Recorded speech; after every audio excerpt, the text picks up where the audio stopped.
Subscribe Online Study UK.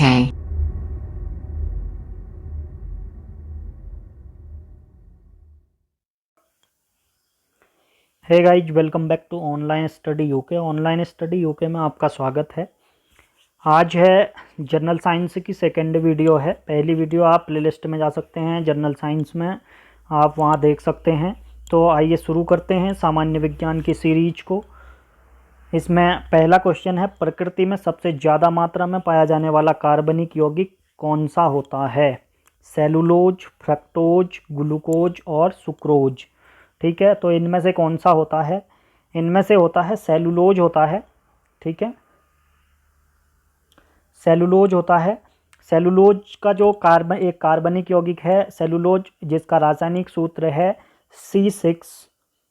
ठीक है, C6H10O5 whole N होता है। और बहुत सारे पौधों की जो कोशिका भित्ति होती है उन वो सेलुलोज की बनी होती हैं। जीव जगत में भी इसका बहुत ही महत्व है। और कपास के जो रेशे हैं उसमें 90% हिस्सा क्या होता है? सेलुलोज का होता है। ठीक है, तो इसके बाद नेक्स्ट है, प्रासरव्य ध्वनि तरंगों कितनी आवृत्ति की होती हैं? ठीक है, प्रासरव्य ध्वनि तरंगें कितनी आवृत्ति की होती हैं? नंबर 1 है 20 किलो हर्ट्ज से अधिक, 20 हर्ट्ज से कम, 20 हर्ट्ज से अधिक, नन ऑफ दीज। तो ये होंगी 20 किलो हर्ट्ज से अधिक होती हैं प्रासरव्य तरंगें। इन तरंगों की जो 20 किलो हर्ट्ज से, उन्हें प्रासरव्य तरंग कहेंगे। जिन तरंगों की आवृत्ति 20 किलो हर्ट्ज होगी। ठीक है, तो ये 3 प्रकार की होती हैं श्रव्य तरंगें, अवश्रव्य तरंगें और प्रासरव्य तरंगें। श्रव्य तरंगें हैं, इनकी सीमा 20 से 20,000 हर्ट्ज के मध्य होती है। इन तरंगों को आसानी से सुना जा सकता है।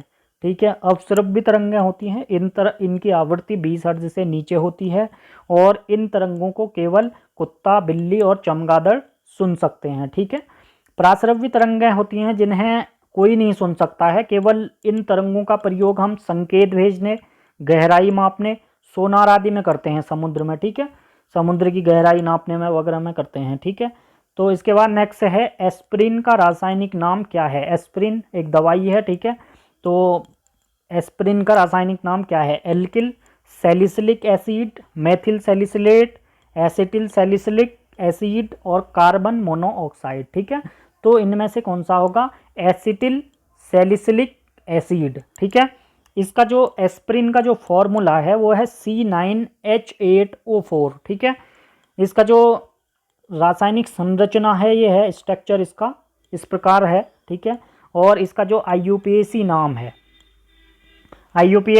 है इसका 2 एसिटॉक्सी बेंजीन एसिड है। ठीक है, एस्प्रिन का 2 एसिटॉक्सी बेंजोइक एसिड। इसके बाद नेक्स्ट क्वेश्चन है 4, श्वेत प्रकाश जब प्रिज्म से होकर गुजरता है तो सबसे अधिक विचलित कौन सा रंग होता है? ये है हरा, बैगनी, लाल और पीला। ठीक है, इन चारों में से कौन सा होता है? बैगनी रंग सबसे अधिक विचलित होता है। सबसे कम विचलित कौन सा होता है? लाल होता है। ठीक है, रेड। और तरंगदैर्घ्य जिसकी सबसे वेवलेंथ सबसे अधिकतम होती है, वेवलेंथ किसकी? लाल की होती है तरंगदैर्घ्य सबसे अधिक। और प्राइमरी कलर क्या क्या है? नीला, लाल और हरा प्राइमरी कलर कहलाते हैं। ठीक है, प्राथमिक रंग कहलाते हैं। इसके बाद क्वेश्चन नंबर 5 है, सोडियम परमाणु में जो कोर इलेक्ट्रॉनों की संख्या है वो कितनी है? ठीक है, सोडियम परमाणु में कोर इलेक्ट्रॉनों की संख्या कितनी है, वो कितनी है? ठीक है, तो 2, 8, 10, 16। ठीक है, इनमें से कितनी है? 10 है कोर परमाणुओं की संख्या। वैसे सोडियम का क्या होता है? परमाणु क्रमांक 11 होता है। 11 विन्यास क्या होता है? 2, 8, 1। ठीक है, कन्फिग्रेशन हो गया इसका परमाणु विन्यास 2, 8, 1। Na हो गया इसका सिंबल, 11 हो गया। ठीक है, इसका परमाणु क्रमांक। प्रोटॉन और न्यूट्रॉन न्यूक्लियस इसका नाभिक हो गया। ठीक है, तो इसका जो होता है 10 होता है। ठीक है, कोर इलेक्ट्रॉनों की संख्या इसमें। इसके बाद नेक्स्ट है, धातु और अधातु के गुण पाए जाने वाले तत्व को क्या कहते हैं? धातु और अधातु के गुण जिसमें पाए जाते हैं क्या कहलाता है? मिश्रण, मिश्र धातु, उपधातु और आदर्श धातु। तो इसे कहते हैं उपधातु। ठीक है, उपधातु कहेंगे धातु और अधातु दोनों के गुण। इसमें बोरॉन, सिलिकॉन, जर्मेनियम और सेनिक ये उपधातु में आते हैं। ठीक है, इसके बाद इसे मेटालॉइड भी कहते हैं। तो मेटालॉइड में जो हरे हैं, ठीक है, जो जो ग्रीन कलर में दिखे हैं वो उपधातु हैं टोटल, ठीक है, सारणी। इसके बाद है क्वेश्चन नंबर 7 है ईईजी का प्रयोग किसकी गतिविधि कैप्चर करने के लिए किया जाता है? फेफड़े, दिमाग, दिल और यकृत, ठीक है। इसके बाद इसका दिमाग को यानी कि मस्तिष्क, ईईजी यानी कि ईईजी का जो फुल फॉर्म है वो है इलेक्ट्रो स्थैपियोग्राफी है, ठीक है। इलेक्ट्रोस्थैपियोग्राफी हो गया ईईजी, और ईसीजी का हो गया इलेक्ट्रोकार्डियोग्राम, ठीक है। तो ये मस्तिष्क में एक संरचना होती है, ठीक है, और ये रीडिंग नोट करने के लिए है, ये चीज़ है। क्वेश्चन नंबर 8 है मानव के त्वचा का रंग किससे बनता है? ठीक है, त्वचा का रंग मेलानिन, इंसुलिन, हीमोग्लोबिन, एड्रिनलिन, ठीक है। तो किससे बनता है? मेलानिन से, ठीक है। इंसुलिन एक ग्लूकोज को रक्त के माध्यम से शरीर में कोशिकाओं में प्रवेश देता है, ठीक है। इसकी अनुपस्थिति में मधुमेह रोग हो जाता है, मधुमेह यानी कि डायबिटीज रोग हो जाता है, और इसके इंजेक्शन से रक्त शर्करा की मात्रा घट जाती है, ठीक है, शुगर घट जाता है इंजेक्शन से इसके, ठीक है। इसका जो स्ट्रक्चर है, रासायनिक स्ट्रक्चर, केमिकल स्ट्रक्चर आप देख रहे हैं, ठीक है, मेलानिन का। इसके बाद नेक्स्ट क्वेश्चन है कोशिका की सबसे बाहरी दीवार का क्या नाम है? ठीक है, सबसे बाहरी दीवार नाभिक झिल्ली, साइटोप्लाज्म, प्लाज्मा झिल्ली, इनमें से कोई नहीं। तो ये है प्लाज्मा झिल्ली, ठीक है, सबसे बाहरी, ठीक है। इसके बाद नेक्स्ट है पहाड़ों पर चढ़ने पर नाक, मुंह व खून क्यों निकलने लगता है? ठीक है, ऊंचाई बढ़ने के साथ वायुमंडलीय दाब घटता है, ऊंचाई बढ़ने के साथ वायुमंडलीय दाब बढ़ता है, ऊंचाई बढ़ने के साथ रक्त दाब घटता है, नन ऑफ दीज, ठीक है। इसका है ऊंचाई बढ़ने के साथ वायुमंडलीय दाब घटता है, ठीक है। ध्यान रखने योग्य बात है, जैसे ही एटमॉस्फेरिक प्रेशर एल्टीट्यूड के साथ बढ़ेगा तो ये वायुमंडलीय दाब क्या होगा, एटमॉस्फेरिक प्रेशर वो डिक्रीज होगा, ठीक है। क्वेश्चन नंबर 11 है वायु क्या है? वायु मिश्रण, मिक्सचर, यौगिक, कंपाउंड, अधातु, उपधातु, मेटालॉइड, ठीक है, मिश्रण है, ठीक है। उपधातु है आर्सेनिक।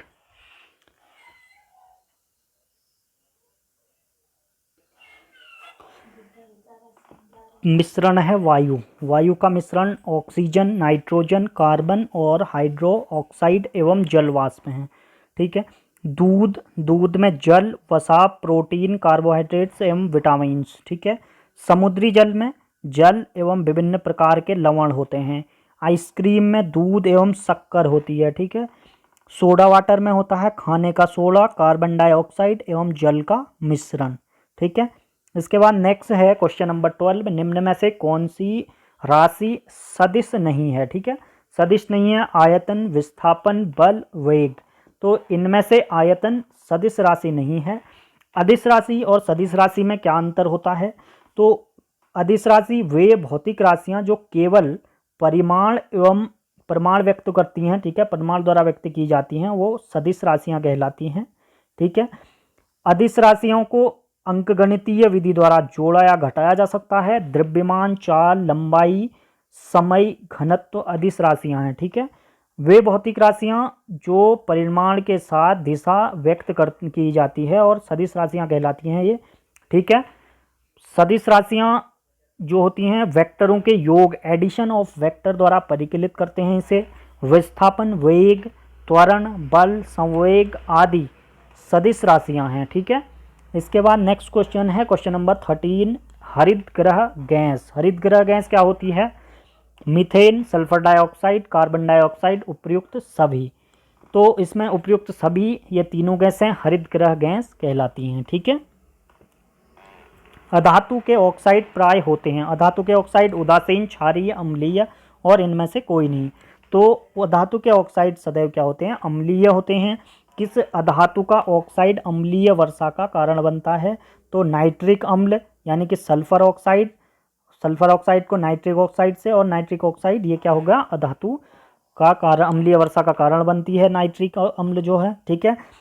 और अधातुओं के ऑक्साइड अम्लीय होते हैं, स्पष्ट करो। क्षार, क्षार प्लस अधातु ऑक्साइड बराबर लवण और H2O जल निकाल देता है, ठीक है। तो इसी कारण अधातु का ऑक्साइड अम्लीय होता है, ठीक है। इसके बाद नेक्स्ट है मनुष्य के अंग की किस प्रकार, ठीक है, हार्मोन का स्राव करते हैं। तो प्रोस्टोजेरोन हो गया, एस्ट्रोजन हो गया, रिलैक्सेशन हो गया, नन ऑफ दीज हो गया। ये हो गया रिलैक्सेशन, ठीक है। प्राकृतिक हार्मोन जो इन दोनों में पाया जाता है, ठीक है। इसके बाद हो गया प्याज किसका परिवर्तित रूप है, जड़, पुष्प, तना और प्रकंद, ठीक है। तो प्याज है तना का, ठीक है। गाजर और मूली किस प्रकार के हैं, जड़ हैं, ठीक है। हल्दी के प्रकार, जो प्रकार है हल्दी प्रकंद कहलाता है, ठीक है। प्रकंद खाने योग्य भाग जो होता है, ठीक है, ये खाने योग्य, ठीक है। इसके बाद नेक्स्ट है एक चुंबकीय क्षेत्र किस प्रकार, किसके द्वारा उत्पादित किया जा सकता है, गतिशील चार्ज, केवल परिवर्तनीय विद्युत क्षेत्र, ए और बी, नन ऑफ दीज, ठीक है। तो ए और बी दोनों के द्वारा किया जा सकता है। इसके बाद नेक्स्ट है किस पदार्थ में सबसे अधिक विशिष्ट ऊष्मा होती है, सबसे अधिक स्पेसिफिक हीट किस में होती है, सोना, तांबा, पारा, लोहा। तो इनमें से किस में होती है, लोहे में सबसे ज़्यादा विशिष्ट ऊष्मा होती है। ऊष्मा जो स्पेसिफिक हीट होती है, ऊष्मा वह मात्रा जो इकाई द्रव्यमान में 1 डिग्री सेल्सियस ताप के लिए आवश्यक होती है, उसे विशिष्ट ऊष्मा कहते हैं, ठीक है। इसके बाद जिससे किसे जीवित जीवाश्म यानी कि लिविंग फॉसिल कहा जाता है, ginkgo, pinus, cycas, none of these. तो जिकंगो है इसमें, ठीक है, जिकंगो। तो वे जीव जो आज से लाखों वर्ष पहले इस पृथ्वी पर उत्पन्न होकर किसी प्रकार प्राकृतिक परिवर्तनों के से अप्रभावित रहकर आज भी पृथ्वी के में पाए जाते हैं, वो जीवित जीवाश्म कहलाते हैं, ठीक है। सिलकांथ मछली वे जीव जो आज से लाखों वर्ष पूर्व, ठीक है, लाखों वर्ष पहले इस पृथ्वी में उत्पन्न होकर किसी प्रकार प्राकृतिक परिवर्तनों से अप्रभावित रहकर आज भी पृथ्वी में पाए जाते हैं, तो इसे सिलकांथ मछली जैसे, ठीक है। वास्तविक केंद्रक में किसमें अनुपस्थित होता है, वास्तविक केंद्रक किसमें अनुपस्थित, लाइकेन, जीवाणु, कवक और नन ऑफ दीज। ये होता है जीवाणु में वास्तविक केंद्रक अनुपस्थित होता है, ठीक है। इसमें केंद्रक नहीं होता, ये जीवाणु का सूक्ष्म संरचना है, ठीक है। नेक्स्ट इसमें मधुमक्खी का डंक किसका रूपांतरण होता है, मधुमक्खी का डंक लेबरम, अंड निक्षेपक का, मेडिवल का, नन ऑफ दीज। तो इसमें से किसका होता है, अंड निक्षेपक, इंजेक्टर का, ठीक है। इंजेक्टर यानी कि सुई टाइप में होता है इधर पे, ठीक है। इसके बाद नेक्स्ट हो गया नई कोशिकाओं के बनने से संबंधित मुख्य ऊतक कौन सा है, हरित ऊतक, तृणोतक, विभोज्योतक यानी कि meristematic tissue, none of these. इसमें विभोज्योतक है, मेरिस्टेमेटिक टिश्यूज है, एक मेरिस्टेमेटिक अधिकांश पौधों में ऊतक होता है, ठीक है, जिसमें अविभाज्य कोशिकाएं मेरिस्टेमेटिक कोशिकाएं होती हैं जो पौधों के उन क्षेत्रों में पाई जाती है जहां विकास हो सकता है, ठीक है, ऐसे करके। सेल वॉल है, न्यूक्लियस और काइटोप्लाज्मा, ठीक है। अपुष्पी पादप यानी कि प्लांटों को किस वर्ग में रखा गया है, अपुष्पी प्लांट पादपों को किस वर्ग, क्रिप्टोगैम्स में, बायोफाइट्स में और फेंड्रोगैम्स में, नन ऑफ दीज में। तो इनको रखा गया है क्रिप्टोग्राम्स में, ठीक है। इस प्रकार की झाड़ी आपने देखी होगी कहीं भी। फेंड्रोगैम्स में पुष्पी पादप होते हैं, फ्लावर प्लांट, ठीक है। इसके बाद नेक्स्ट है 24 आलू में मोज़ेक रोग, पिछले उसमें पूछा गया था वीडियो में। तो आलू में मोज़ेक रोग यानी कि मोज़ेक डिजीज किसके कारण होता है, तो ये होता है वायरस के कारण, विषाणु, ठीक है, विषाणु के कारण होता है, ये वायरस के कारण। ये इस प्रकार की पत्तियां पीली पड़ जाती हैं इसकी, ठीक है, पत्तियां खराब हो जाती हैं आलू की। तो प्रोटीन से बने होते हैं, प्रोटीन से क्या बने होते हैं, चीनी, अमीनो एसिड, फैटी एसिड और न्यूक्लिक एसिड, ठीक है। प्रोटीन से बने होते हैं अमीनो एसिड, अमीनो एसिड का जो स्ट्रक्चर है यहाँ अमीनो ग्रुप, ठीक है, और ये कार्बोक्सिल ग्रुप है ये, और ये साइड चेन है। तो इसका ये स्ट्रक्चर है अमीनो एसिड का, ठीक है, कभी भी पूछा जा सकता है। क्वेश्चन अब इस वीडियो का क्वेश्चन है परमाणु के नाभिक में क्या रहता है? न्यूट्रॉन, इलेक्ट्रॉन, सिर्फ इलेक्ट्रॉन और न्यूट्रॉन व प्रोटॉन। परमाणु के नाभिक में क्या रहता है? ठीक है, तो कमेंट बॉक्स में आंसर दें और नेक्स्ट वीडियो के लिए तैयार रहें। ठीक है, तो वीडियो सेशन आपको कैसा लगा? सभी को वीडियो देखने के लिए धन्यवाद। सब्सक्राइब करें हमारे चैनल ऑनलाइन स्टडी यूके को। ठीक है, हमारा page online study UK Facebook में भी है, आप उसे लाइक सब्सक्राइब कर सकते हैं। और वीडियो देखने के लिए धन्यवाद। Thank you. जय भारत, जय हिंद।